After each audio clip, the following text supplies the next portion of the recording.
सांगितलं सर्व अधिकार सेवेत आहे, या साधनेत आहे. धर्म सांगितला असतो त्याच्या सगळ्याची प्रवृत्ती पाहिजे, सगळ्यांना त्याचा अधिकार पाहिजे. असं एकच साधन आहे, ते म्हणजे नाम. कोणी घ्या, कोणी सकळासी हे आहे अधिकार, सगळ्यांना त्याचा अधिकार आहे. म्हणून कोणी घ्या की त्या साधनेत प्रभाव असला पाहिजे. त्या युगात त्या साधनेत प्रभाव असेल तर त्याला युग धर्म म्हणा. त्या काळातलं ते नियत साधन, पण नाम साधनेत फार मोठा प्रभाव आहे.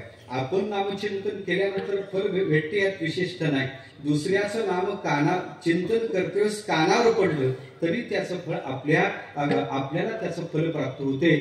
त्या पुराणात एक श्लोक आहे, नामनैकी वाची शक्ती श्रोतृमूलम पथगतम वा शुद्धम वा अशुद्ध वर्णम व्यवहिती रहितम तार इत्यैव सत्यम. त्यांनी सांगितलं नामात काय सामर्थ्य आहे बाबा. नामचिंतन स्वतः केल्यावर त्याचं फल भेटतेच, वाद नाही. पण नामचिंतन स्वतः केलं नाही, वाटेनं जात आहे, अखंड हरिनाम सप्ताह चालू आहे आणि वाटेनं जाता जाता जाणाऱ्याच्या कानावर ते नाम पडलं. श्रोतृमूलम पथगतम वा. पथ म्हणजे रस्ता. रस्त्यानं जाता गतवा जाता त्याच्या कानावर ते नाम पडलं. तार इत्यैव सत्यम, ते तारणार आहे. वाटेनं जाता जरी कानावर नाम पडलं तरी ते नाम तारते. म्हणे इतका युग धर्म सोपा असला पाहिजे. पण सांगितलेलं आहे का सगळे त्याला सर्व अधिकार सेवेत आहे, सर्वांना त्याचं फल प्राप्त होणार असं जे साधन आहे ते नाम साधन. श्रोतृमूलम पथगतम वा. कधी चिंतन करता विठ्ठल विठ्ठल विठ्ठल विठ्ठल विठ्ठल म्हणता विठ्ठल होऊन जाते.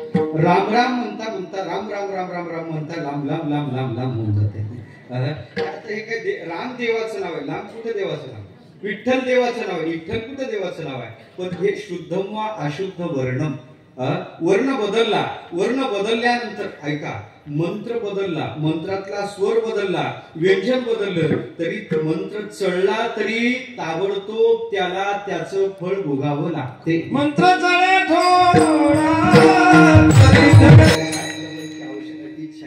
खऱ्या अर्थाला पाहिजे झालं तर मंत्र व्यवहार थोडाही चढला तर जमत नाही. पण नामाचं तसं नाही. नाम शुद्ध का अशुद्ध मुखातून जरी आलं तरी तार इत्यैव सत्यम, हेच त्याचं फळ आहे. शुद्धम वा अशुद्ध वर्णम. नाही नामस्मरण करतही नाही हो. रकाराच्या समोर याच्या मुखातून सहजगत्या एखाद्या मकाराचा उच्चार झाला तरी ते नाम तारते. उदाहरण देतो म्हणजे तुमच्या लक्षात येईल. एखाद्या संसारी जीव भेटला, एखादा संसारी व्यक्ती भेटला आणि त्याला विचारलं काय चाललं तुमचं, काय चाललं म्हणलं का त्याने सांगितलं म्हणजे महाराज आमचं काय विचारता, तुमचं बरं आहे, आमचं काय चालायचं, आमचं एकच आहे, करा मरा करा मरा करा मरा करा मरा. काय सांगितलं त्यांनी, करा मरा. त्याने देवाचं नाव घेतलं का, काय सांगितलं, करा मरा. करातला रा आणि मरातला म जवळ आहे का, वेगळे शब्द आहेत का नाही. व्यवहिती रहित शब्द आहे, पण रकाराच्या समोर मकार आला तार इत्यैव सत्यम. विठ्ठल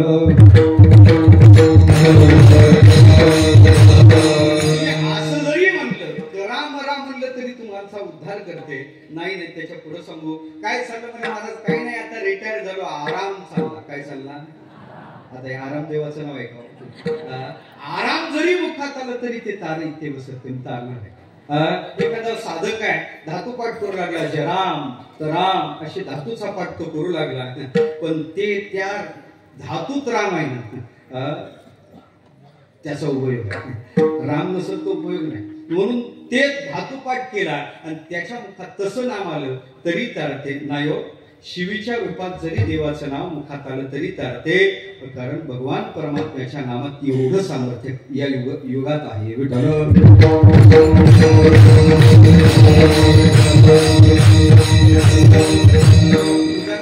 तुमच्या लक्षात येईल. खऱ्या अर्थानं पाहायचं झालं तर ते पुराणात कथा लिहिली. कोणतरी यवन म्हणे बहिर दिशेला बसला.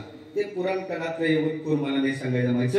बहिर दिशेला बसला, डुक्कर जवळ आलं म्हणून त्याला हाकलण्यासाठी त्यानं हात वर केला. एक हराम के, काय शब्द वापरला, हरामी शब्द आहे का, शिवी आहे ना. एक हराम के म्हणून त्याला शिवी दिली देवा. झाला असं, त्याचं प्रारब्ध संपलं. काही काळ गेले, त्याचं प्रारब्ध संपलं, तो मरून पडला. मरून पडल्यानंतर गिराईक करू नाही ते करणं, खाऊ नाही ते खाणं, पिऊ नाही ते पिलेलं. या महाराज विठ्ठल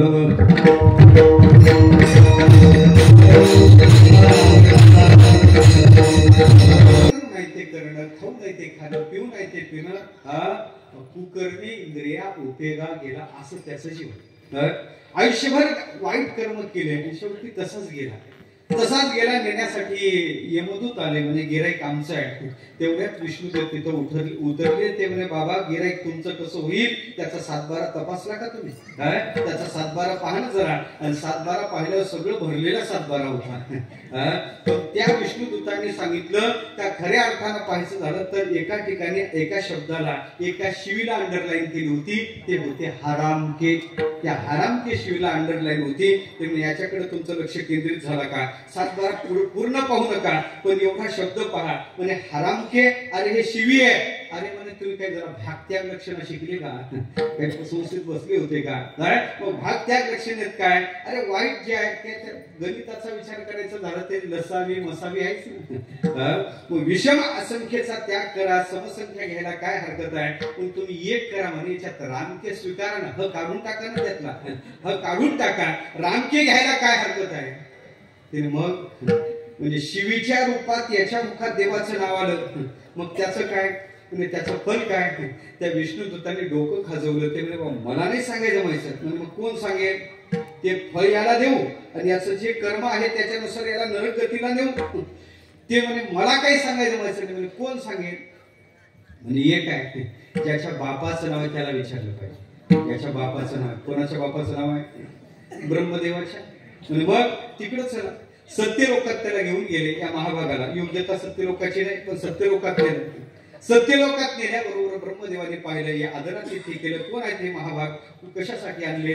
म्हणजे शिवीच्या रूपात देवाचं नाव याच्या मुखात आलं. त्याचं फळ काय? ते फळ एकदा याला द्यायचं आणि पुन्हा याला आमच्यासाठी मारिती तो नीती तिकडे न्यायचं. काय फळ आहे? त्यांनी एक डोकं नाही, 4 डोके खाजवले. त्याला 4 डोके आहेत, चतुरानं नाही, 4 डोके खाजवले. फार विचार केला पण तरी त्याला सुचलं नाही. त्यामुळे मग कोण सांगेल? म्हणजे ते बाबा सदा सर्व काळ भजन करतात, भजन करी. म्हणजे त्यांच्याकडे चला, त्यांच्याकडे चला म्हणल्यानंतर ते मलाही शिवीच्या रूपात देवाचं नाव मुखात आल्यावर फल काय ते लक्षात येईल. मी तुमच्या सोबत येतो. ब्रह्मदेवही सोबत आले. कैलासात ही स्वारी आली. 4 कैलासात आले. भगवान शंकर नुकतेच उत्थित अवस्थेत आले आणि उत्थित अवस्थेत आलेल्या भगवान शंकराच्या समोर सगळ्यांनी हात जोडून विनंती केली. शिवीच्या रूपात देवाचं नाव मुखात आलं, त्याचं फल काय? भगवान शंकरजी विचारात पडले. भरपूर वेळ विचार केला पण भगवान शंकरजीने सांगितलं, बुवा नाम घेतलं त्याचं फल सांगतो, पण शिवीच्या रूपात आलेलं नाम, मुखाला आलेलं नाम, त्याचं फल मला नाही सांगायला माहिती. कोण सांगेल? ज्याचं नाव आहे त्यालाच विचारू. हा बाबा म्हणे आतापर्यंत एवढं चाललो, आता काय आपल्याला चालणं शक्य नाही. तुम्ही जर मला पालखी करून पालखीत बसून येत असाल तर येतो, नाही तर इथंच मुक्काम करतो. कुठं कुठं? नाही, कैलासात. म्हणजे कैलासापर्यंत तो गेला होता. ते इथंच मुक्काम करतो म्हणल्यावर म्हणे नाही, आम्हालाही त्या देवाच्या नावाचं, शिवीच्या रूपात आलेल्या देवाच्या नामाचं फल माहित करायचं आहे. आपण सगळे जाऊ. म्हणजे करायचं काय? पालखी करा. पालखी केली. त्या महाभागाला योग्यता नसल्यास पालखीत बसवलं. भगवान शंकरजीने खांदा दिला, ब्रह्मदेवानी खांदा दिला. विष्णुदूत यमदूत 4 बराबर झाले आणि ती पालखी कुठे गेली? वैकुंठात गेली. तेवढ्यात वारपाळाने दुर्बिणच पाहिलं स्वारी कोणाच्याकडे येत आहे. भगवान शंकर दिसतात, ब्रह्मदेव खांदा देऊन दिसतात. कोण आहे ते? कोण आहेत? विचारात पडले. देवाला सावध करायला गेले. देवा सावध व्हा, भगवान शंकर कोणत्या तरी महापुरुषाला घेऊन तुमच्याकडे येत आहे. देवही सावध झाले. लक्ष्मीला सांगितलं मला सगळं कळते, पण हा महात्मा कोणत्या कपारीत तप करत होता मला काही सांगायचं माहिती नाही. पण एक कर, माझ्याकडून आतापर्यंत चूक झाली, त्याच्याकडे माझं लक्ष केंद्रित झालं नाही, पण 3 पर्यंत येत आहे. आता आपल्याला चूक सुधारली पाहिजे. तुम्ही एक करा. पंचारती घेऊन दारात, वैकुंठाच्या दारात त्याच्या स्वागताला हजर व्हा. लक्ष्मी आईसाहेबांनी पंचारती तयार केली. दारात भगवान परमात्म्यासह हजर झाले. पालखी खाली टेकवली. देवाने हातात पाणी आणलं होतं, गंगाजल आणलं. त्याच्या पार देव गंगाजल टाकणार. तेवढ्यात भगवान शंकर ब्रह्मदेव म्हणतात, ओ देवा थांबा थांबा, हे त्यातलं गिराईक नाही. ते म्हणजे थोडं थांबा, माझ्याकडून चूक झाली. काय इतकी दिवस तो माझ्या लक्षात नव्हता, पण तुम्ही माझ्यापर्यंत आणली, मला त्याची सेवा करू द्या. एवढी सेवेची संधी माझ्याकडून काही गमावू नका. देवानी त्यांना गप केलं, त्याचे पाय धुतले, गंध लावलं, हात टाकला लक्ष्मी आईच्या बाणी पंचारतीनं ओवाळलं. त्यांनी देवाला बाजूला केलं. देवाचं सिंहासन रिक्त होतं. देवाच्या सिंहासनावर जाऊन बसला आणि मग हे सांगू लागले. मग देवाने विचारलं, कुठं होते महात्मे, कोणत्या डोंगरात कोणत्या कपालीत साधना करत होते? म्हणजे देवा त्यातला हा प्रकार नाही. यांचा सातबारा पाहिला तर करू नाही ते केलं, खाऊ नाही ते खाल्लं, पिऊ नाही ते पिलं, मग तुम्ही याला खांदा देऊन इथपर्यंत कसं आणलं?